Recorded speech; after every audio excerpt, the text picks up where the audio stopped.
คณะกวดกาภาคของประกันสำนักงานประธานประเทศสรุปการเคลื่อนไหวเปียกงานกวดกาประจำปี 2024 และวางทิศทางแผนการจุดซุ่มในปี 2025 พิธีดังกล่าวนี้มีขึ้นในมื้อวันที่ 9 พฤษภาคม 2025 โดยการเป็นประธานของสหายอินทปัญญาเขียววงศ์พระจันทร์รองเลขาคณะบริหารงานพรรครองหัวหน้าของว่าการสำนักงานประธานประเทศมีสหายปริญญาเอกดาวบัวลภาบ่าววงเพชรรองประธานคณะกวดกาศูนย์กลางพรรครอง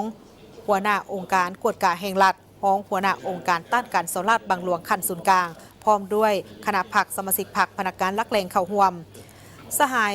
คำตาราชวงศ์คณะบริหารงานพรรคประธานกวดกาพรรคหัวหน้ากลุ่มจัดตั้งและกวดกาของว่าการสำนักงานประธานประเทศได้กล่าวสรุปการเคลื่อนไหวเวียกงานกวดกาประจำปี 2024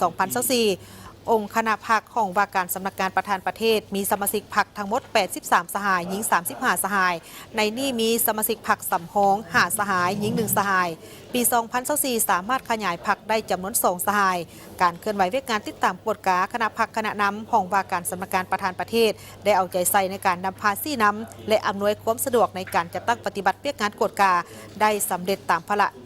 บทบาทที่ได้กำหนดเอาไว้ส่วนทิศทางแผนการจุดซุ้มในปี 2025 นี้การกวดกาต้องรับประกันความสามัคคีเป็นเอกภาพเห็นได้ถึงด้านดีด้านตั้งหน้าเพื่อเสริมขยายปรับปรุงแก้ไขด้านอ่อนและข้อคงข้างสร้างเงื่อนไขให้การจัดตั้งสมาชิกพรรคพนักงานรัฐกรทั้งภายในของว่าการสำนักงานประธานประเทศ